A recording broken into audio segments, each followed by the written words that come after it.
Encore une fois, devant vos postes récepteurs, mesdames et messieurs, bonjour, c'est moi votre humble serviteur, Jos Kanza, qui vous donne toujours l'opportunité de suivre les émissions telles que Bakolomboka et autres émissions.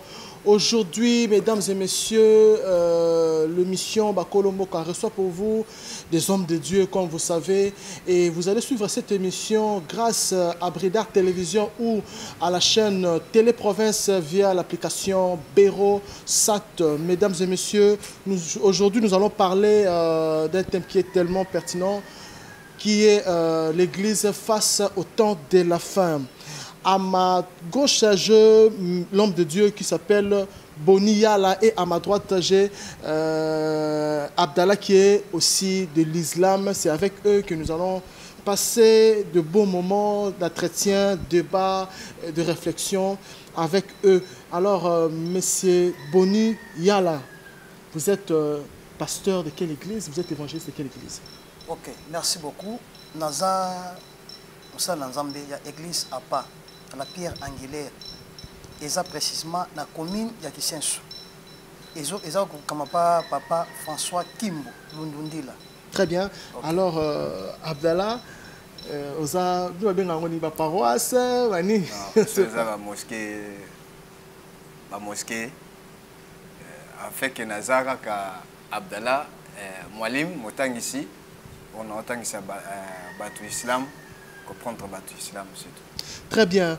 Je ne peux pas commencer cette émission sans remercier l'agence Elle pour les N20, l'agence événementielle qui vous permet d'organiser des fêtes de circonstances, de fêtes d'anniversaire, de fêtes de mariage. Et Elle pour le N20, on a une chaise VIP et puis on a un instrument VIP, un instrument de qualité, on a un podium. Contactez Elle pour les N20. Alors, l'homme de Dieu Boni, l'autre thème où est très important. Le thème où est très important, l'église face au temps de la fin.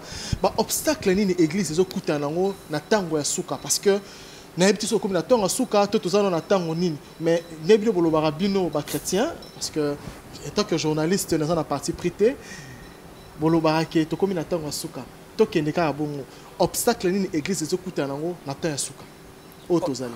Ok, merci beaucoup pour la question. Premièrement, bibliquement parlant, l'église, tu as déjà dans le temps de la fin. Tu as mais tu as déjà, par rapport à l'écriture. Pourquoi tu as déjà dans le temps de la fin? Non, mais je peux expliquer beaucoup pour répondre à la question que vous posez. Très bien. Ce qui est au temps de l'écriture, je vais la prophétiser à l'obi. Dans les derniers jours. Dans les derniers jours, j'ai répandu mon esprit sur toute chair. Tant que prophétie Oyo et Bimaki, ce n'était pas encore la dernière jour. Or, tu comme on a accomplissement de la prophétie Oyo, n'a arrivé à Jésus. Or, Yesu Azalaki ensemble na ba disciples na a posé une question. Balobaka nazanani, ba répondra qui osa moka ba prophète, osa Eli, osa Jean-Baptiste, c'est plus comme bongo. Arrive si bon et bon pour na bino ngana zanani. Pierre azule devant koloba osa le Messie. Yesu abisie eza mai na makila temte révélo makambo. Eza papa na ngali kolo, yem ta révélo makambo. Abi tu es Pierre et sur cette pierre je bâtirai mon église. Prophétie bimaki dans les derniers jours, j'ai répandu mon esprit sur toute chair. Que comme on a accomplissement, il y a prophétie wana, Yesu a poufi et après amati. Amati, tant que les disciples batikali, Moussala et Bandi, la chambre haute bazaki fermée bazobondela. Du coup, Saint-Esprit a kitaki. Donc, prophétie wana, accomplissement nango et yaki na naissance l'église. Et lingi koloba, église et botamaki na dernier jour. Je crois réponse par rapport il y a question en Très bien. Est-ce qu'on retourne une question Jésus en a pour nous? Pour moi, ils sont ensemble.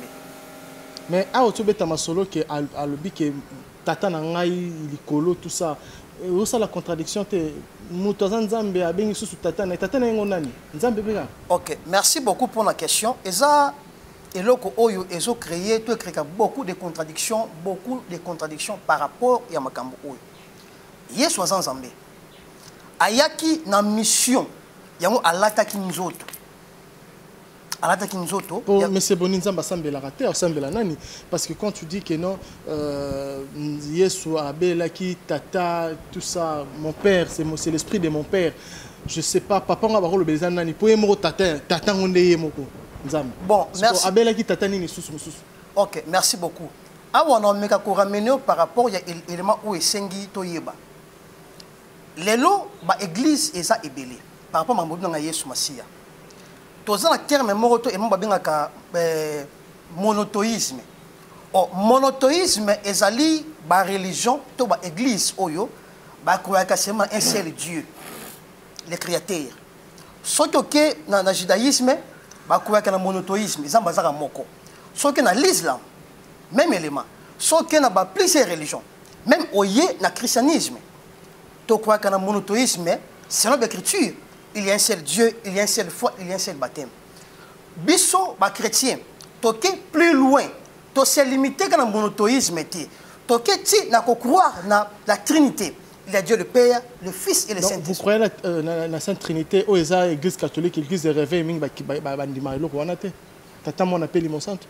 Bon, nako meka un peu pour expliquer, il y a des choses au sengi toyeba. Rapidement. Par rapport à l'Église, eza makambo ebele eza très profond. Au surtout bandi ko expliquer ngo ebele awa, ça va nous prendre beaucoup de temps. Mais la cause est un peu bref. Je crois à la monothéisme. Il y a un seul Dieu qui a fait les cieux et la terre. Je crois aussi à la Trinité. Dieu le Père, le Fils et le Saint-Esprit.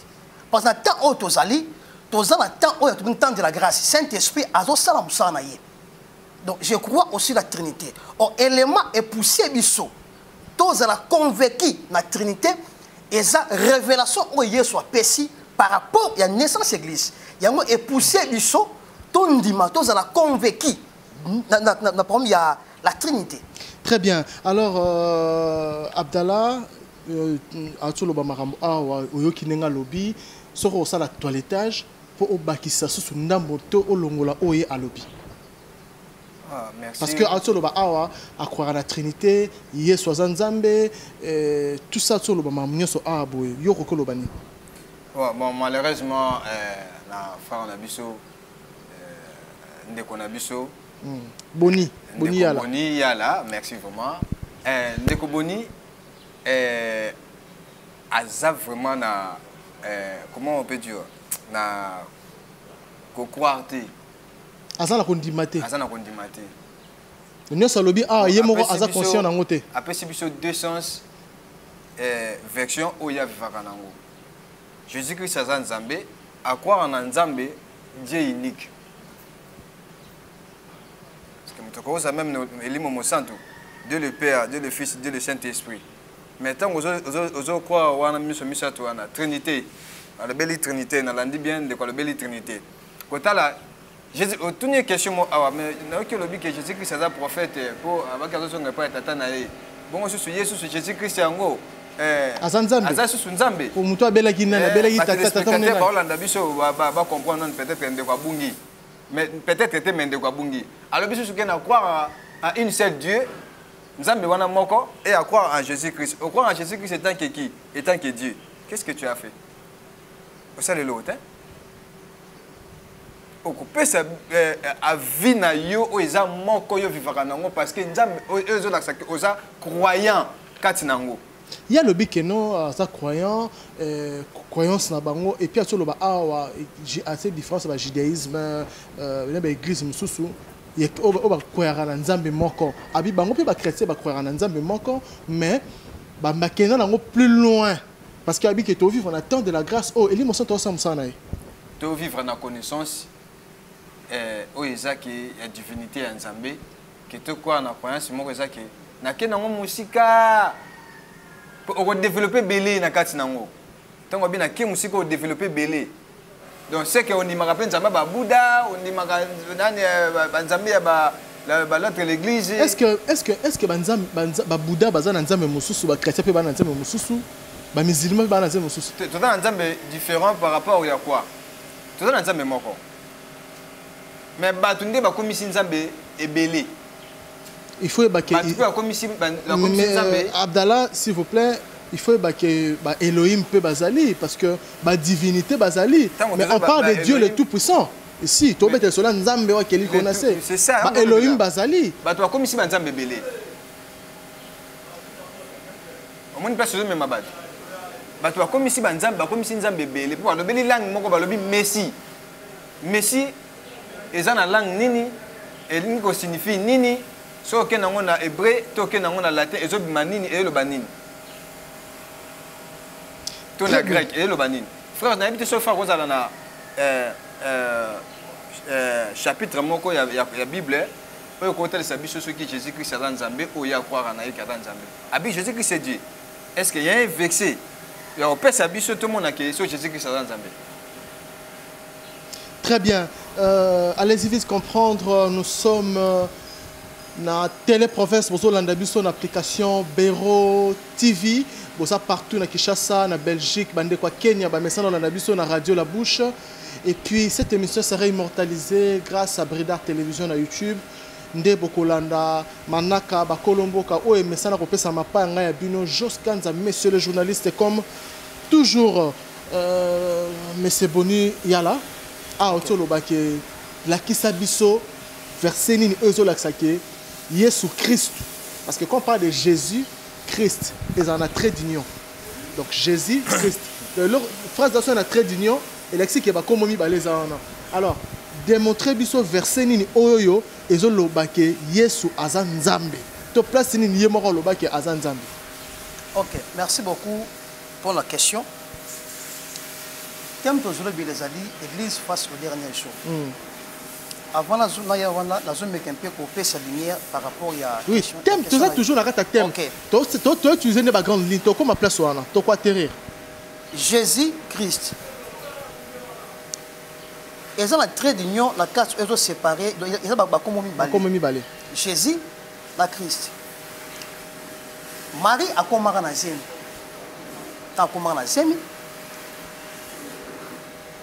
azala qui visiter ange a koyebisaye zemi ozana ngo eza vertu ya Saint-Esprit obota mwana apesi na kombo Jésus qui signifie sauveur Christ qui signifie loin oh Jésus azawa na langue ni son na langue ni Jésus qui signifie sauveur Christ qui signifie loin na langue ni OK merci beaucoup par rapport à la langue voilà edengana zonga sima par rapport ya ba écriture on a koloba boye Bible parce que Jésus c'est en français OK Jésus c'est en français par rapport à la Bible et ça ba interprétation par rapport à la version ébélée mais version clé par rapport à français et surtout Jésus exactement sauveur Christ qui signifie loin la français tout simplement. Donc cela veut dire que va pasteur nous tomber en Christ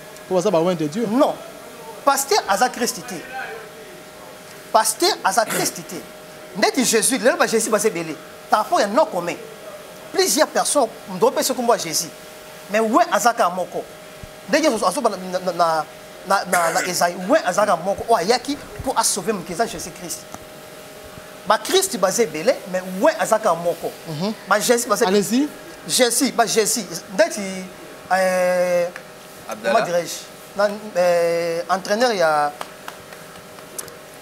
Portugal, entraîneur portugais, comme on est Georges Jésus, et ça non commun.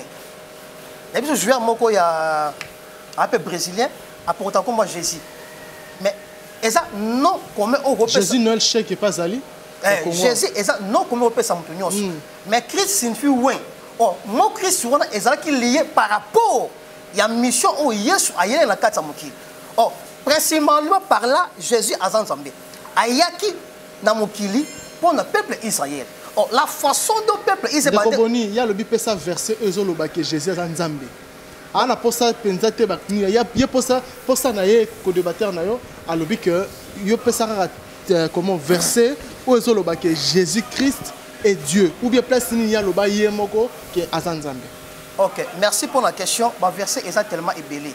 Maintenant que un verset est simple où tout le monde est pour la récitation. Ba noter. Tout le monde est pour la récitation. Il y a plusieurs versets, mais versets est simple. Jean chapitre 3 verset 16. Jean chapitre 3 verset 16. Qu'est-ce que dit la Bible? Car Dieu a tant aimé le monde. Il a donné son Fils unique. Quiconque croit en lui ne périsse point, mais qu'il ait la vie éternelle. Car Dieu a tant aimé le monde. Il a donné son Fils unique, afin que quiconque croit en lui ne périsse point, mais qu'il ait la vie éternelle. Donc, mon roi Zaroi. Mon roi Zaroi. Jésus est Dieu. Anthony Tshisekedi est présent au Congo. Non. Jésus est Dieu. Jésus a ensemble. Très bien. Jésus a ensemble. Par rapport à la mission qui est la carte Motu pose accès par rapport au problème makamsu autour de la carte à chemin à l'objet. Mon côté à côté qu'aucun des pas papa, ce qui a passé par lui. Mais quand il monte, mais pas l'objet qui a un intermédiaire. Alors, à l'objet qui a un intermédiaire. Et la Bible dit que c'est un Dieu jaloux, ils ont partagé pour continuer à battre. Bon, mystère en Zambie est un peu très compliqué. Et ça va paramètre belé, paramètre belé, oh yo, tout ça un peu na, tu dois comprendre, parce que nous avons aussi un mystère. Il y a des choses que tu as facile à comprendre, et il y a aussi d'autres choses, et ça pratiquement impossible de comprendre. Exemple, l'Europe Sani. Nous avons comprendre la totalité, c'est quand nous avons dit. Azaka beaucoup plus aussi caché, il y a beaucoup de raisons et ça qui est ensemble. Très bien. Monsieur Boni, merci beaucoup. Là, c'était le préface de l'émission d'aujourd'hui. Toko Tasiko Nakata Libumu ya thème Nabiso, Église na liboso ya Mikola Suka, na tango Mikola Suka. Ah, basolo ba ke to komi na temps de la fin. Mais les locaux quand on a l'église en haut et comme na mbutu bino ba pasteur bokomi ko soana entre vous bokomi ko tchana ba poison na kate l'église bokomi ko bengala ba temps public na kate église makambo komi ebele également aussi na islam tozomo na bokabonizali entre bango batumbi banda ko so pe ya chaîne bango moko boye baramati basali boye makambo e komi ebele. Alors na quel cas directement pas Abdallah Église na mikolo ya suka bino na islam o e kabwani to bité islam église e kabwani te mais a on a Congo parce que les congolais beaucoup na ba camp mi balé bozo wele la soit pouvoir soit mbongo n'est-ce pas que bozo te abatu bokonza likolo parce que dernièrement to zakino a oloba ki que boko ya rappel na lola boko na lo felu que paradis mo existe. Est-ce que mission na bino tant qu'église islamique boya ki pona côté ya bato bokonze likolo to boya ki pona ko welana? Ouais, merci mon journaliste Josa Kanza. Merci vraiment la parole au Pienga. Sko la musinga. Très bien, allez-y. Frère après à la musinga mais la monito kimi mamki. On est qui préface l'émission, au ce que tu continues à quatre émission. Tout ça et ça biloko oyo et ko côté ça bateau na monte le fait pour ils ont même problème de quatre églises côté ya bateau ça malamu te ceux qui maté les malamu quatre églises peut-être autre chose personne n'a kepe na quatre biblique na mona na verset le belle église te donc quel pasteur appelle ça ngam maintenant Jésus zoloba que non c'est à toi que je bâtirai ma maison en le belani ma maison ma maison mutazo kufa atiki testament ke yonne mutu na yonne mutu na tikolo fongola ya ndakunanga akolo bana. Tu sais ce qui était ezala ki maison, je sais que ça était ki ming na parabole bobo sana ezala ki na tiki fongola ya ndakunanga maloba na ye ko tika kati ya banane parole de Dieu o ebisa ki batu malobo bozo yoka o bozo oyo ngana zo tangisa bino eza ya ngate mais papa watinda ki ngai. Très bien. Alors azo soumettre au transfert en gros juste quand on katanga ngate machanga de mafuta. Allez-y. Okomo katanga. Allez-y. Tant on soumettre en kati ya vie ya batu. Et ça d'ailleurs fongola bon moi. Eza ndaku. En soumettre on a banzela kakato faut créer la place pas avec qui côté ya batu. C'est ça. Je sais que ça en est côté ya batu. Allez, allez-y, la parce question que là. ouais, Rapidement, parce que toi, il y a na l'église babiloko wana yango ndezo sala ke lelo oyo et comme ko créer ba problème na kati ya l'église. Même na islam. Na islam eza na problème moko te ke créer. Tant que biko telo mo na kati ya islam na landio malamu lobi ke islam eza séparé. Islam eza séparé parce que islam ya Congo. Ata na kati ya Congo eza islam moko. Islam ya Congo eza te islam ya bokomi batu ya Kingandi, bokomi ba position. Mutilo mutakomi na akomi na chaîne na ye, akomi na ko za na part ya islam te. So ma bemo eza na lobela islam te, te na lobela islam. Pour eza islam te mais eza comportement batu. Faut faire d'abord les choses. Au moins le long na kati ya vie ya congolais nyonso, na baka congolais. Tuza na vie ya kozala nani fanatique ya mutu. Mais ok, c'est interdit na ma nzambe ko sala mate. Que pasteur na bino mtakoma. Naza la fanatique ya imam, naza la fanatique ya cheikh moko boye songolo paka. Non, na kati ya islam ezate. Na kati ya islam eloko na la kati. Ezeloko izo tambola mingi na kati ya Congo. Presque ba congolais belé ba comme na chrétien wana. Ni ko za ba musulman, ni ko za ba chrétien. Eza concernant que za critère o mutu to azana ngo. Yana mutu muso ataka fanatique na yo. Alobelaka yo oyo yebite même ngamo na zabona batu musu balobelaka nga. Est-ce que l'islam est pena église o ba mbuta koki ko sambela parce que e bangi saka batu pona bongo ba monaka islam eza bonganga eza na kati kuna mambe belé. Est-ce que l'islam est approprié pour les Africains? Islam est non église té longo on n'a pas église. Les anines. Islam est religion. Uniquement religion. Oyo nzamba lobel na kati ya Coran. Nzamba lobel. Bon ça va to kenoka bongo. Islam ezali religion oyo eza dédié pour les Africains to eza qui pour na coloniser to yaki na impérialiste. Non, Islam yaki na ngote kaka uniquement pour na ba nani question ça ndeni ni pardon. Yaki pour les impérialistes to yaki pour na coloniser. Oui. Comme yaki pour na mutu nyonso. Islam eza pour na tous les pays. Islam eza mokili mobimba. Islam est mokili mobimba. Ko uta na Adam. Si okiti na prophète Mohammed, parce que ba musulman. Po ba ki côté ya batu kaka nde bonzambe o Islam était ya batu. Nzamba za moko.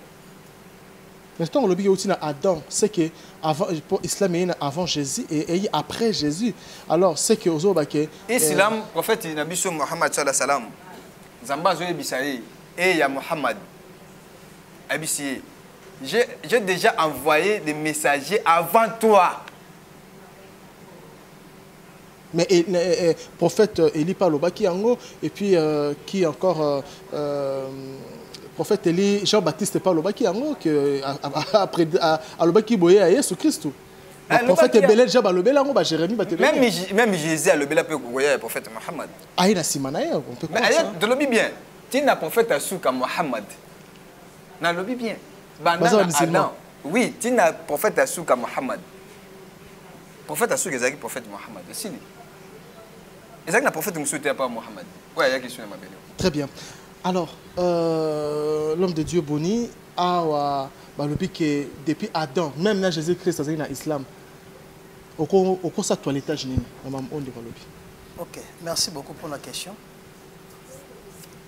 Dans le lobby, il y a une contradiction et belé. Où est lelo? Donc on dit non que Jésus est musulman. Dans le lobby, il y a une contradiction où il y a belé lelo. Dans l'église? Dans le lobby, mon peuple périt faute de connaissances. Manque de connaissances, il y a un sala que batu mingi bazala di banda babunga, il y a un badega, il y a mingi na kati l'église. À lobby, tout par rapport à la question que Yesu pas musulman. Abi depuis Adam. Si na Jésus, si na Mohamed comment Mohamed prophète Mohamed, il y a Azala qui peut musulman. Donc depuis Adam, depuis mon qu'il banda donc c'est donc à qualifier que batamo qu'il mon baba musulman. Voilà l'islam. L'islam ceux qui n'ont pas la bonne mémoire, et dans 7e siècle. Et puis après copier le lien. Ceux qui n'ont pas la bonne mémoire et dans 7e siècle après Jésus. Avant Jésus, il y avait des synagogues, des temples, il y avait beaucoup. Et il y a le judaïsme, tout ça. Mais naissance, il y a l'islam, et dans le 7e siècle, il y a Mahomet. Malgré le 7e siècle, dans le monde, la religion est belée, et il y a l'islam. Mais koloba ke Yesu azalaki musulman, non. Personnellement, naza pour yango. Naza contre yango. Jésus a qui musulman. Tant moi y'a lobby, tu es Pierre. Et sur cette pierre, je bâtirai mon église. Il parlait de l'église. Or, Nangina Fungula, entre parenthèses, pour nous sa lumière par rapport à l'église. Et ça, confusion, mingi autorisant dans le cas de Mokil. Église, et c'est l'homme. Quand on parlait église, il y a sur sa pierre, tu es Pierre. Sur cette pierre, je bâtirai mon église. Alors, que non, je bâtirai ma religion. Non, tu es Pierre. Et sur cette pierre, révélé ma campo. Mais c'est mon Père qui est dans les cieux. Après le bissier, tu es Pierre. Et sur cette pierre, je bâtirai mon église. L'élément liboso que nous voyons, c'est la révélation. Or, les premiers années, mot église, est un mot d'origine grecque. Et ça divisé dans le préfixe. Et ça, dans le grec, c'est ecclésia. Et là, ici, appelé hors du monde. Tant que tu parlais sur l'église, ce sont des personnes qui sont appelées hors du monde pour traiter faire yanzambe. Or, dans le cas grec, on peut utiliser le mot église dans le sens juridique. Cela veut dire quoi?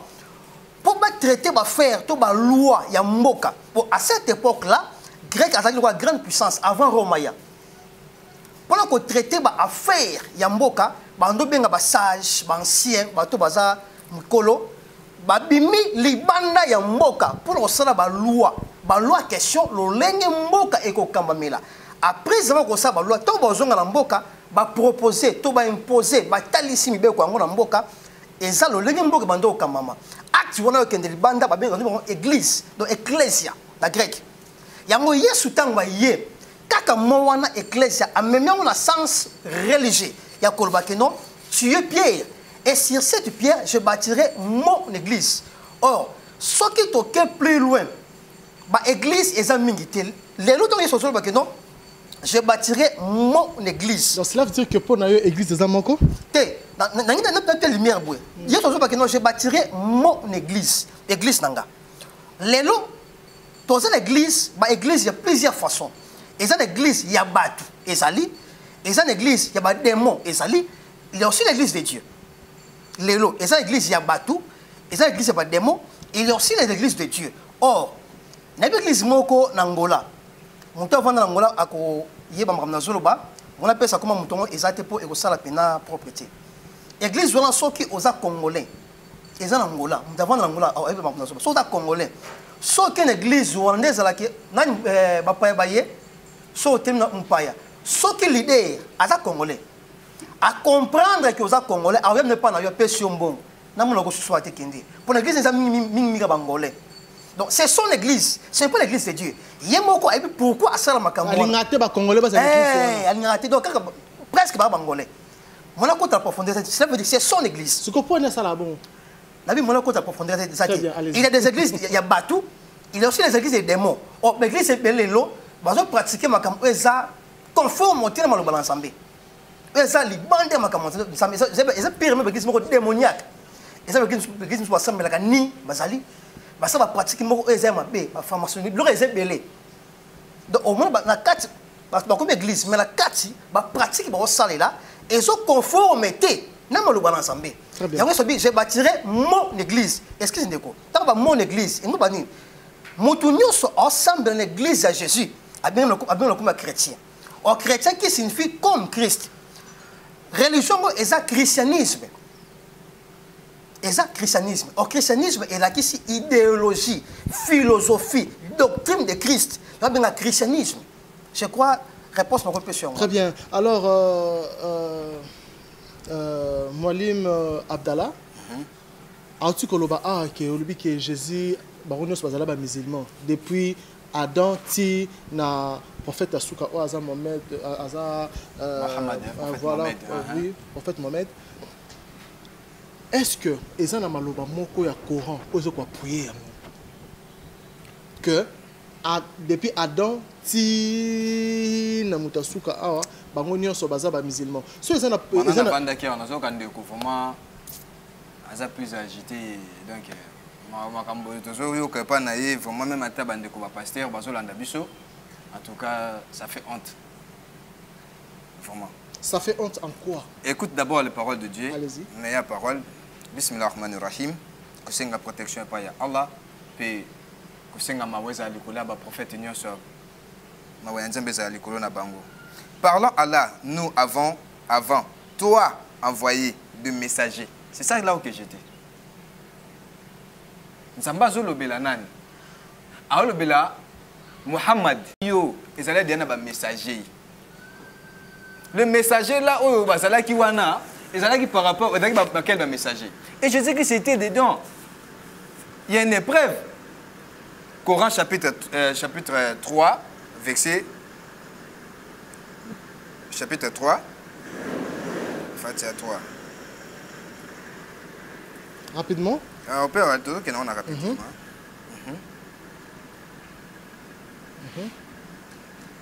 Coran chapitre 3.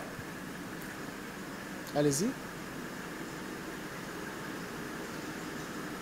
Comprenez, mesdames et messieurs, Toza a une émission, Colomboka, une émission de grande envergure. Bisika o Tozo pesa éclaircissement na thème na biso ezali l'église face au temps de la fin, mais église biyamba. Na tango ya suka nde tozomona ba église komi ebele awa miso azobenga wana kengomba miso akeso ki penini christianisme pai catholicisme judaïsme islam bangunza pe bazali kimbangiste l'église eza ebele oyo ba mangombe eza ebele ba religion eza ebele religion face les églises face au temps de la fin nde tozobeta masolo awa allez-y Molim. Bande a'udhu billahi minash shaitanir rajim bismillahir rahmanir rahim. Eza Coran chapitre 3 verset deuxième verset. Tanzala alayka al-kitab bil haqq musaddiqan liman bayna yadayhim wa anzala tawrat wal injil.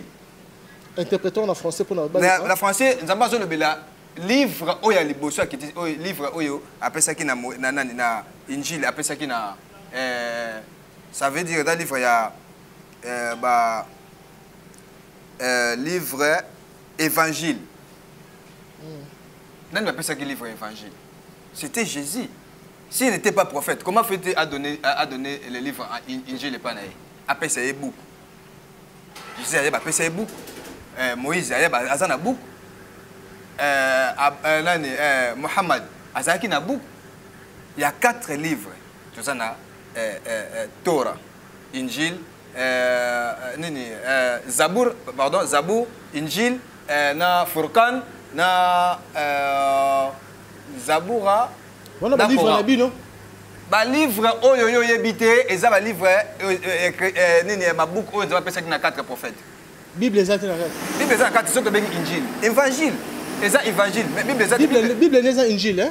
Bible c'est évangile. Et bon Torah. Mais Bible Torah ils appellent ça nini oh beaucoup de gens appellent ça qui na Moïse il y a qui commandement autre belle qui commandement. Et on m'appelle ça qui na nani. Naïe. Si elle n'était pas prophète, comment fait-il Nzamba appeler ça un livre? Et Jésus qui dans le bac, Jésus qui c'est un musulman, bah tu vas croire on va mon ango le quoi étonne que Jésus qui c'est qui Mohammed qui avant Jésus. Non, toi Jésus attends à Sima Mohammed. Non. Tout messager baza égal bazaka moko, bazan ndeng moko. Nzambe moko a disparaître à Kabul bangote, à séparer bangote par plutôt. C'est ça là où est né. Là où les problèmes sur la tête ya bateau. Na mitu ya baba pasteur, mitu ya bateau bazo tant que c'est bateau. Babilo comment kill. Non, exactement que non, Jésus qui se trouve bien musulman parce qu'il était soumis. C'est ça que nous entendons de dire non, islam, qui signifie islam? Soumission à une seule Dieu, c'est ça islam.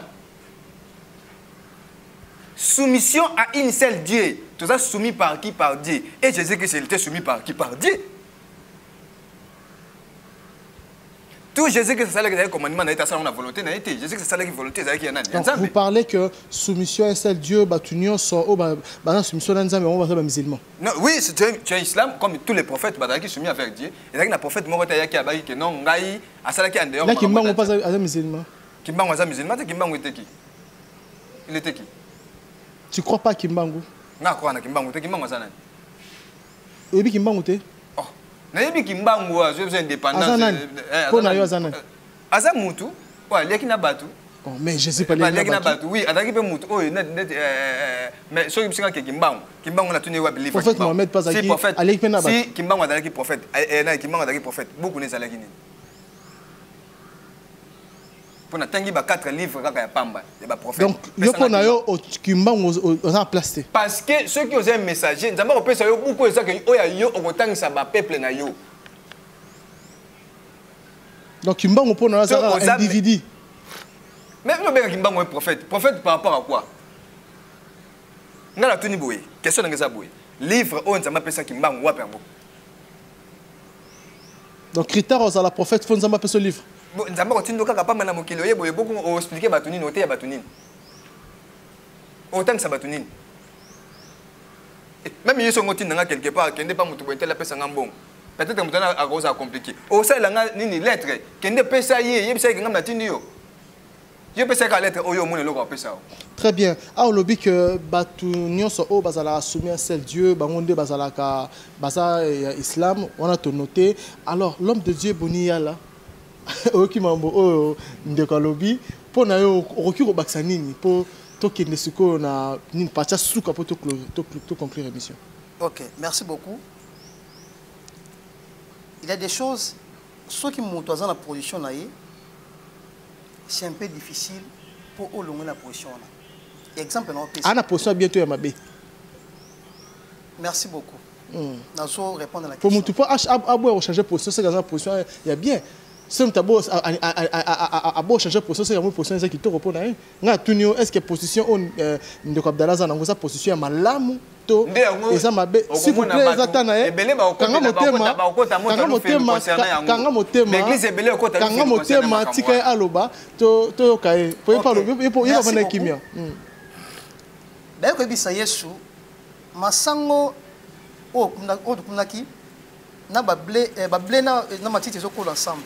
donc on l'a ça va nini bon tu vas ensemble donc batama bena batama na tant tozali religion nyonso baza na raison so que na kimbangiste ba pesio ba enseignement na bango ba prendre yo ba yebso que baza na raison baza dans les bons so que na l'islam oyo ki bango par rapport ya ba enseignement na bango ba ko apprendre que baza na raison. Ce qui est dans le christianisme, par rapport à l'enseignement, on va apprendre que vous avez raison. Or, les lots confusion est ma casse par rapport à l'élément. Il y a beaucoup ceux qui ont envoyé, on a tout qui prophète, il y a le but, faut nous appeler beaucoup de maloba ou occupé sans peuple na yo. Alors bien le quoi na ko peser 50% raison pour la station on a. On peut payer 50% tort. On a des années. Pour nga lilo. Pour nga. Batu mingi baza ya kobunga. Même si on be critique. Bolimbisi. Matthieu chapitre 24.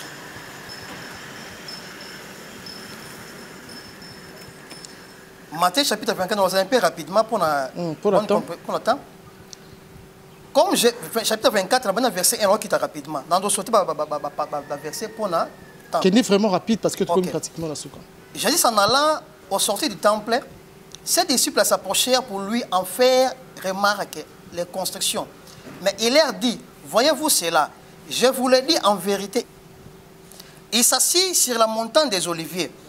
Et les disciples vinrent particulièrement lui faire cette question. Dis-nous, quand cela arrivera-t-il et quel sera le signe de ton événement et de la fin du monde? Jésus leur répondit, prenez garde que personne ne vous séduise, car plusieurs viendront sous mon nom, disant, c'est moi qui suis le Christ. Et ils séduiront beaucoup de gens. Dans ce qui on a dans le verset 5. Interprétons rapidement. Et Jésus, avant d'aller dans la montagne Olivier, les disciples s'approchaient pour poser ma question, à expliquer bango, arriver na yé, pesuka ya mokilito fin du monde. Si nous avons marqué, Yesu va nous apprendre bango, alors que belé. Mais parmi belé la Bible, plusieurs viendront et belé va quoi na kombolanga, va séduire ba que belé. Or, les lois, chaque religion, au moins, soit que Hollandi enseignement, va apprendre que la raison. Mais il y a une religion, bazali banda. Tout l'église est belé, les lois, bazali banda. Est-ce que l'islam est dans la kati, il y a solo, tout ça, banda solo? Parce que ici nous parlons d'église, il y a tango souka. Est-ce que l'islam bazana solo? Parce que ah, tous les personnes qui libéront, bah imboka, bah bazoyoko, bah chrétiens, bah musulmans, bah kumbanguste, bah ngunza, bah zolandayo. Vraiment, c'est très très très important. Est-ce que ça dans le musulman ou bien islam est ça dans les vrais? Ok, merci beaucoup pour la question. Nazarapna mingi te muto azarabam ya ko protéger na bato. Mais ngai mutu c'est leur conviction. Ok, c'est leur conviction nga. Mutu nyonso aza contre l'écriture par rapport à Jésus, aza libanda. Donc pour ngai. Mais cela veut dire quoi? Ce qui n'a consulté l'islam. Il y a d'autres choses où l'islam basalaka. Je dis bien personnellement, par rapport à l'expérience. Et ça les lit. Non, par rapport à certaines choses où l'islam basalaka, personnellement, n'a qu'à observer malamu. D'autres choses basalaka na quatre l'écriture. La Bible d'autres choses. Par rapport à l'expérience dans ça là. Or, surtout que exemple na christianisme, ba chrétien mingi ba respecter en côté. Mais surtout que dans l'islam, ba respecter certaines choses. Or, certaines choses pour l'islam, bazali beaucoup plus focalisées dans l'Ancien Testament. Oyo, et c'est un peu, il y a dans la Bible, on a 50% raison, 50% est tort. Il y a des choses, l'islam, il y a des choses. Un exemple clair. Dans le domaine de la prière, Tort par rapport à quoi? dans le domaine de la prière, l'islam, bazali rapidement, batoyo, exemple, respecter. L'équipe va chrétien au Sambela. Bon, dans le Sambela, dans le domaine de l'obéissance par rapport à nous, même soit prière, l'islam. L'équipe non, collègue un peu, c'est trop dit. Prière est un peu vaste, ils ont un paramètre belé. Mais l'islam, ils allaient. Par rapport à pourquoi ça d'abord qu'on respecte? Ok. Respect déjà, l'équipe non respect, il y a prière. Respect. Temps, il y a prière. Importance, il y a prière. Non, s'il vous plaît, si ça m'a amené. Par rapport à l'obéissance. Non, zéla. Ah, Seigneur, zéla. Dès que la prière. Non, dès que la prière. Air nyos on to prière nzamba yoka. Air nyos. Mais dans le domaine de la prière, ils ont un air muso ba air de pointe. Ils sont un peu différents ba air muso. Oh, ba air de pointe au moment ils ont un peu ba sujet donc ils sont un peu différents. Des exemples 12h, 18h, 0h, ce sont des airs de pointe. Oh, ceux qui au lundi malam bandeko musulman côté la pendant OK. Très bien. Alors, nous allons bandi baxani rapidement pour tout. Na ndinga edendeko. So na zolanda bien. Et le coup, par rapport à Jésus-Christ, la divinité à Jésus-Christ aussi, à Zanzambe, c'est ça, l'église Mukolasuka, l'église est belle côté à Motalu fait le islam. Islam, mosquée côté à l'Ufeluté. Puis Malouba Nzambe jamais côté à Motalu. Quand vous avez marabout, nabino, marabout, même ma pasteur sont des marabouts.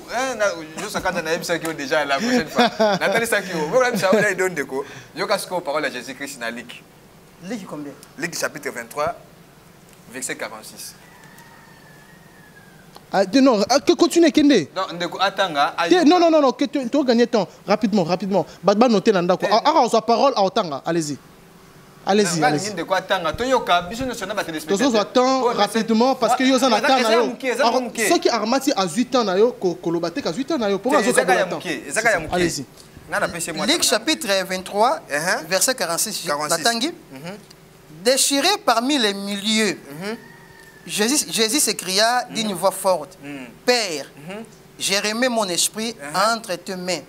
Et en disant ces paroles, il expira. J'ai rendu mon esprit entre tes mains. Quel est Dieu qui a l'esprit na yati nango pa ya Nzambe? Nzamba sambela rade. Alors sambela même. Répondre dans verset biblique. Allez-y, non s'il vous plaît. C'est moi, ngam na police à débat. C'est ça maloba l'autre ça maloba. Tant roya ça talutage. Yoka eloko oyo ndeko ndenge ezo mabino. Jésus sera zalaki Nzambe. Comment fait-il que senga Nzambe que non Nzambe na linga zonga esprit na ngai pa na ona. Opposé que tant yeba ki kazo kufa. On poser question na ba téléspectateur batanga balanda. Ce qui toque dans Exode chapitre 31, verset 17. Allez-y, continuez. Vous allez noter dans la Esaïe 40, 39. Au moins, la Bible, c'est que la Bible est malobandant bété. Et ça, malobandant. Bible est malobandant bété. Bible est malobandant bété. Malobanza mbete za malobana ni siko. Bible wana mon Bible oyo mona kawana jo sakanza. Eza maloba ya batu ba interpréter. Et bon au courant. Bazwinde maloba ya batu ba côté ici. Mais moi j'étais là, moninga na opeso pli ya ba 25 versets na mutu nanga. Hein? On zamba zo lobela Coran na kati ya Coran. Mais na kati Bible la raté. La Bible a s'expliquer que eza te que non mutu nda composer ye muta commis to muta réfléchir abi que non nzambe nda kiti seli biso buku. Comme la deuxième chapitre du Coran, verset 1. Je peux aller vite.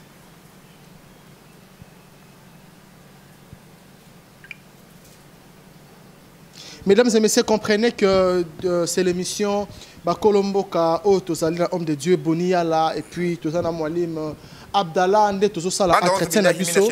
Donc, rapidement, Tokende. Zalika al-kitabu la rayba fihim huda lil muttaqin alladhina yu'minuna bil ghaibi wa yu'minuna salata wa mimma razaqnahum hum yunfiqun walladhina yu'minuna bima unzila ilayka wa ma unzila min qablika wal bil akhirah hum yu'minun ulaika ala hudan min rabbihim wa ulaika humul muflihun.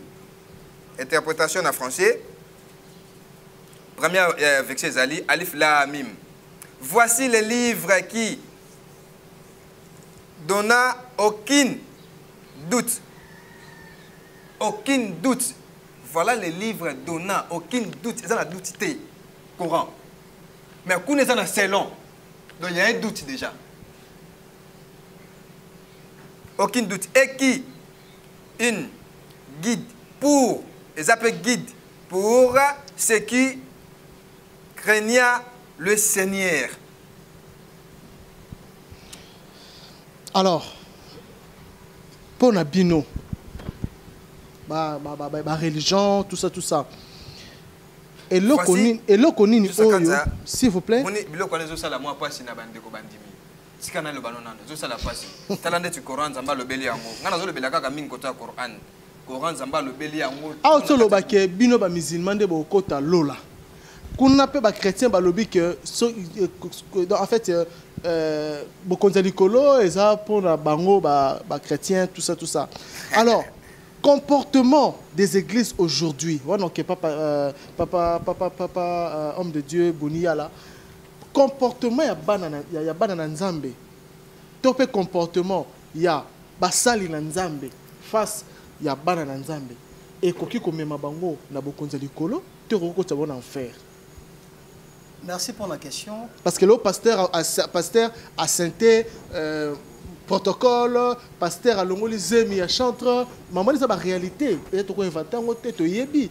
Les mamans sont salama. Pasteur a bengani mutu pona mbongo, pasteur église et panzani pona mbongo. Donc tout ça et ça la réalité où est la carte église. Est-ce que il y a un jour là que ça tombe de la fin to et ça pasteur a quoi sami bon tout tika babi ba nzamba babi ba jaba wena été mort jugé on a fait la soupe. OK, merci beaucoup pour la question. Avant la ça la toilettage rapidement pour aussi ça to qui n'est pas l'atterrissage. OK, avant la répondre yo Bible dans 2 Timothée chapitre 3 verset 1. Sachez que dans les derniers jours, il y aura des temps difficiles, car les hommes seront égoïstes, amis de l'argent, fanfarons, hautains, tinassiers, autant pour une bonne compréhension. Les lots, l'église, to basal nanzambe, to bananzambe. L'église, les lots est. Oh, Timothée, so basal nanzambe, to so bela azo bela raba. Nazo le bela na kamoro général. Allez-y. L'église, na basal nanzambe, na to la bananzambe.